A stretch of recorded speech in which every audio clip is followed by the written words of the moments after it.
Now for the ladies, if you brought a purse with you, that purse should never be placed on the table. It has been probably on the floor at some point in time, so there might be a lot of bacteria on the bottom of that purse, and you don't want that up on the table where people are eating. So place it in your chair, or if you have an arm on your chair, you could hang it on the arm, or you can place it on the floor. If you place it on the floor, make sure that it's pushed up under the table so no one will trip over that purse, especially guests and servers. Now, a little bit about what to do with your napkin. This is a dinner napkin, so as soon as you sit down, you want to unfold your napkin and you want to place it in your lap. Now, we don't need to give it a healthy shake, do we? So unfold it to the point where it's folded half in two and place the folded side up next to your body so that you can blot when you need to. Now, I said blot. I didn't say rub and scrub, did I? Okay. So just blot when you need to blot your mouth. If you want to leave the table and you do plan on returning, then there is a silent service code that would let the server know that you are going to be coming back, and that server will not remove your food until you do get back if you place your napkin in the right place. So that would not be back on the table if you are planning on returning. That would be just folded loosely, placed in the seat of your chair or across the arm of your chair, or if there's no arm, across the back of your chair. That tells the server you are returning. But when you have completely finished eating, your napkin does go back on the table to the left-hand side of your place setting, like so. Not folded, but just loosely to the left-hand side of your place setting. Never in your plate. If you put it in your plate, that would place you right into the Hall of Shame. Okay. So now we know what to do with our napkins. Let's talk about all of these utensils now.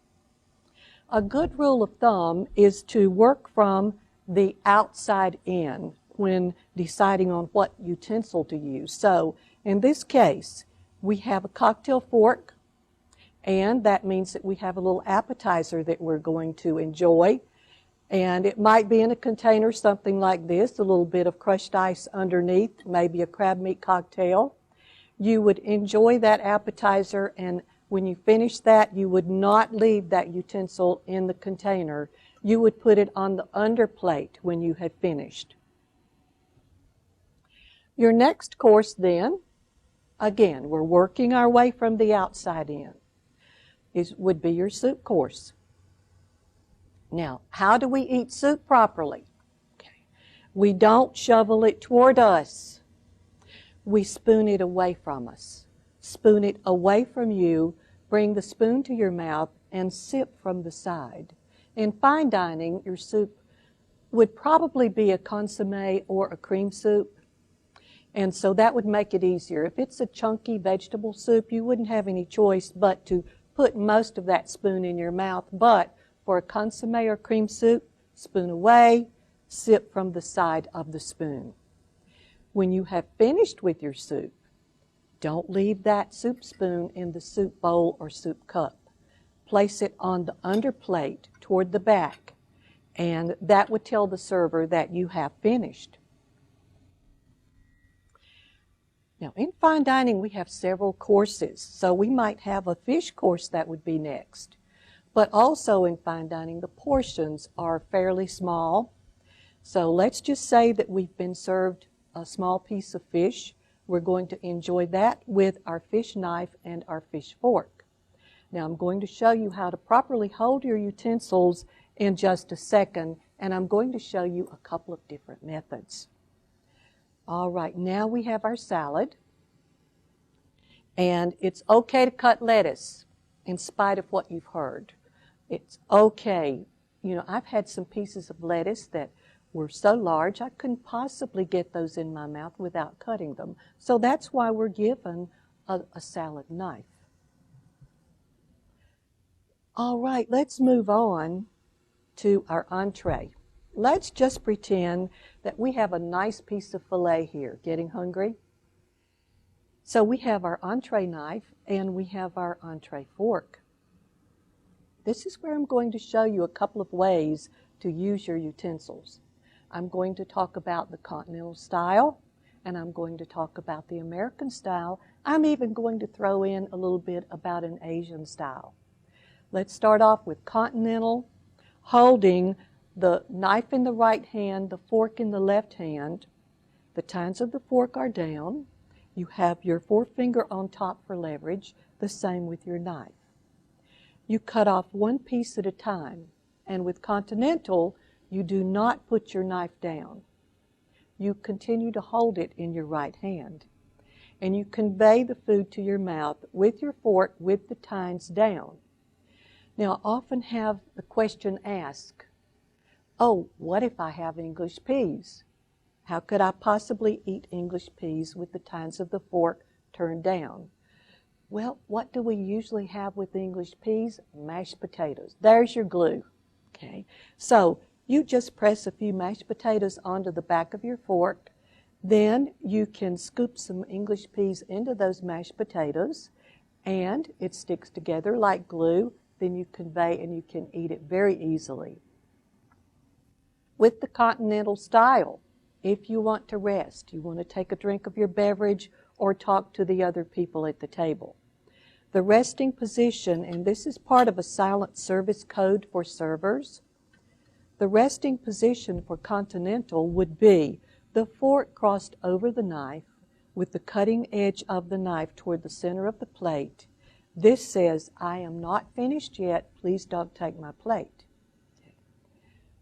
And in fine dining, servers do know these styles, and they do know the positions of the utensils, and they can read and tell what to do by how you leave your utensils. If you have finished, completely finished with a course, the I am finished position for continental is the fork in the middle of the plate, the knife above the fork, cutting edge again toward the center of the plate, tines of the fork down, and let's just think of the clock, about 20 after 10. So the bottom of the handles at 20 and the top at the 10, okay? Just the face of a clock, that's a good way to remember the finished position for your utensils. Servers do know that finished position too. Now let's talk about the American style of dining as far as your utensils. We start off the same way in holding our utensils. But with either style, we want to keep our elbows close into our sides. Cut off a piece of food. Place your fork toward the top of the plate, cutting edge of the knife toward the center of the plate. When we do that, then with American, we switch the fork over to the right hand. At the same time, we're turning the tines of that fork up, and then we are picking up the food and conveying the food to the mouth. With the resting position, with the American style, place the fork toward the center of the plate, leave the knife toward the top of the plate, the fork with the tines up. That says I'm resting, I'm not finished, please don't take my plate. But if you have finished and you were using the American style, just move the knife down toward the center, right above the fork, and that says I'm finished and I was using the American style of dining. Only one little bit of difference here between continental and American with the I am finished position, and that is that the tines of the fork are turned up for American. Now, I mentioned that I might throw in a little bit about the Asian style, and I did learn this while working in Thailand. And this is even in a formal setting. In a lot of your Asian countries, they use a large spoon and a fork. Now, we like to think a lot of times that they use chopsticks all of the time. They do not. In Thailand, they use chopsticks only for noodles. Other than noodles, this is the way they dine. They take the fork and they pick up the food and sort of push it over into the big spoon. And then you eat from the spoon. and it works very well.